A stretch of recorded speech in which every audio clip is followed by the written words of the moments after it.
Madras was the headquarters for their entire Indian operations. They have completed building this warehouse and it needs protection, so they call it a fort. The British came here from Armagaon. Look at Japan, the whole of Asia, the whole of Africa. This is the first Protestant Anglican church built. So by the time investments were made here, people had started coming here. It was a center for employment.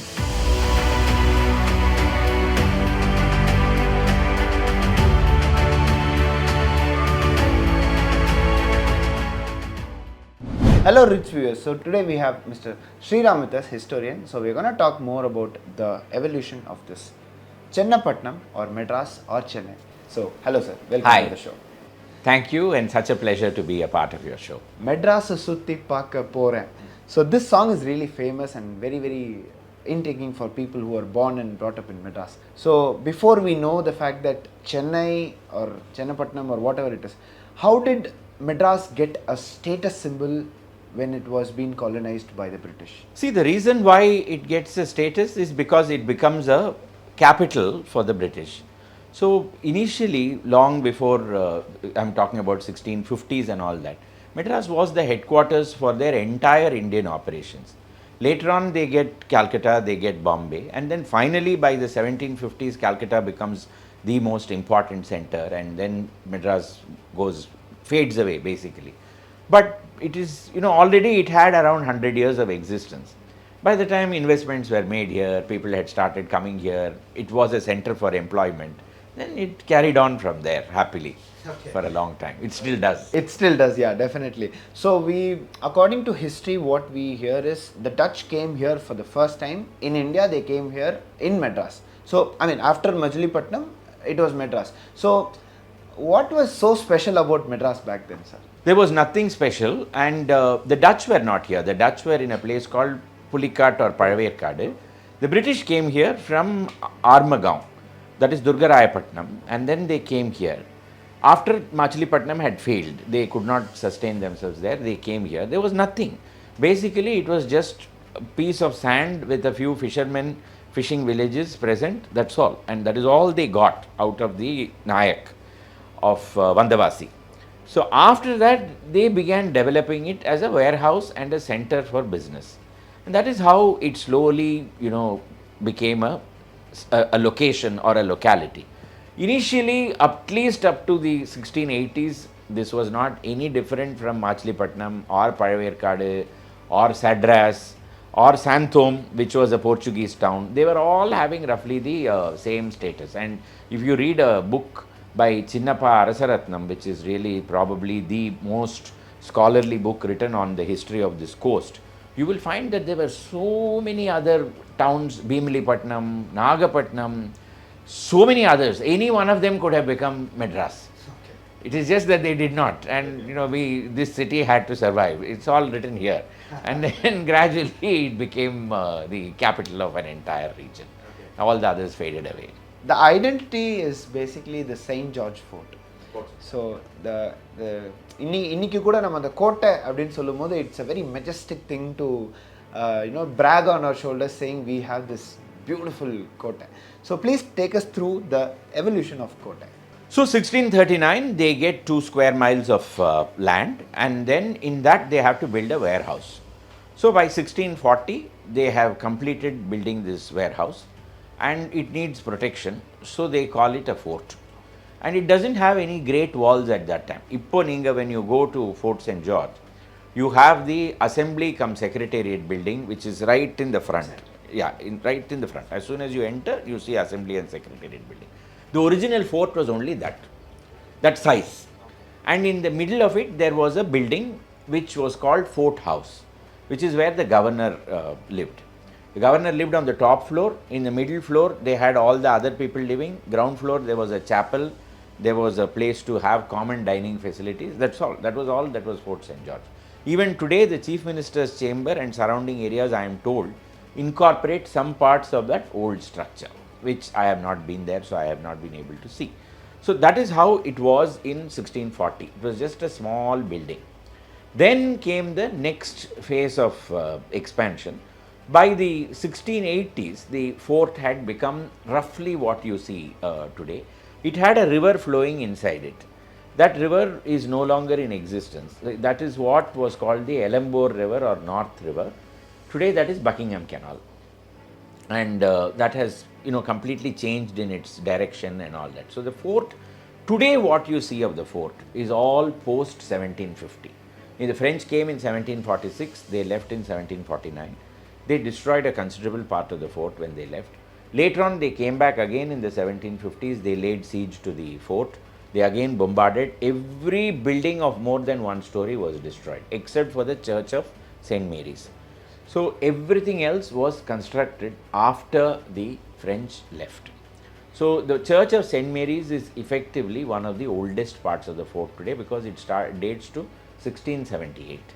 And it is the oldest Anglican church built east of the Suez Canal. So it is, if you look at Japan, the whole of Asia, the whole of Africa, this is the first Protestant Anglican church built, so 1678. That in effect was the fort. So today the fort is 100 acres, of which 40 acres is inside the fort walls and 60 acres is the protective area that comes around it. All built by a man called Paul Benfield. He was the contractor who essentially constructed most of the fort. Fort has got, there is the water gate, which is what you enter by today. Then you have got St. Thomas's Gate, which originally connected it to San Thome, which is Mylapore, San Thome. Then you have got Valaja's Gate, which connected it to Mount Road, and from Mount Road you could come down Valaja's Road and go to Chepauk Palace. So that's the third gate.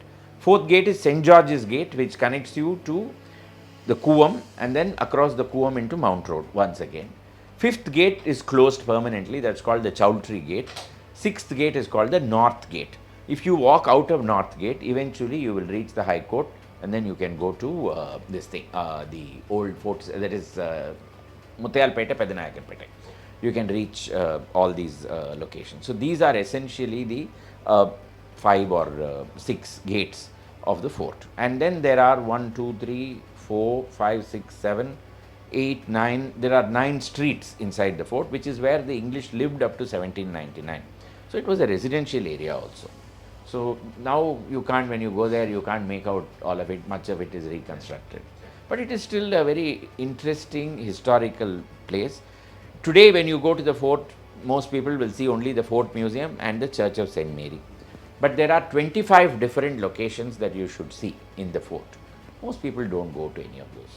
Okay. So what was the residential area which was around the fort where the British people lived and the officers or the prestigious people of the British government where they lived, and how it has transformed from then to now? So up to 1799, nobody lived outside the fort. Nobody. Everybody lived inside the fort. Some of them who were a little braver than the others, they began to build garden bungalows outside the fort where they could go and spend time during the weekends. So the governor himself in the 1780s decided that he had to live outside Fort St. George.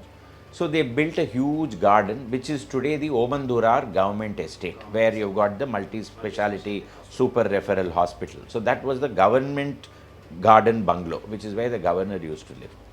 Then along today what is called Mount Road, they called it the Great Chowdhury Plain because there was only one building which was at the intersection of White's Road and Mount Road. Even today you have a White's Road. Yeah. So that White's Road and Mount Road intersection, there was a Uttandi Chowdhury or Chatra. So that became the whole area was called the Great Chowdhury Plain. Some of them began building garden bungalows there. So even now you have a place called Mackey's Garden, Mackey's Totem. That was Mackay's Garden. So that was there. And then Maskailin Totem, which was Maskailin's garden. So these were all there. Many of them also began building huge bungalows along the Adyar River because they found that was very deeply wooded, forested area. So it was cool. They could go for shooting. They could go and spend weekends over there. So the oldest bungalow which was constructed there is still standing. That is the Madras Club property. That was called Mowbray's Garden because that was built by George Mowbray. And TTK Road was called Mowbray's Road because from Music Academy Signal up to Madras Club, there was no building on either side, only one narrow horse carriageway which will go to Mowbray's Garden, which was Madras Club. So that was called Mowbray's Road because it led all the way to Mowbray's cupola. Similarly, you have the music college today in Raja Annamalapuram that's called Tendril. The old name is Brodie's Castle. So that road that is from Kapalishwarar temple going all the way up to Adyar was called Brodie's Road because that house was called Brodie's Castle. Today you call it R.K. Mutt Road. So that was how it was named. So huge areas with hardly anybody living, big bungalows. Then Nungambakkam started developing. So today when you go to Nungambakkam, what do you think? Taj Coromandel, then you have all these Ispahani Center. They were all big bungalows. I remember as a child, as late as I was born in 66, my parents came here, came back shortly after that. When is your memory? When you are around 6 or 7, you have your earliest memory. Before that, you don't have. So my father took me to to an exhibition in Anna Nagar. Today you call it Anna Nagar. At that time there was no Anna Nagar. I remember at around 6 o'clock in the evening, my father taking us in his car and us going down Nungambakkam High Road, full of trees and big bungalows at the back, no traffic, total darkness. Similarly, Radhakrishnan's Hale, which we call Edward Elliot, which was called Edward Elliot's Road, full of trees and big bungalows and nobody, you couldn't see a soul on these roads. It's changed in the last 50 years completely. Chennai was the birthplace of what the British called the Indo-Saracenic style of architecture. It is a combination of Islamic and Hindu architecture. City had its own impact or influence. So for instance, if you look at the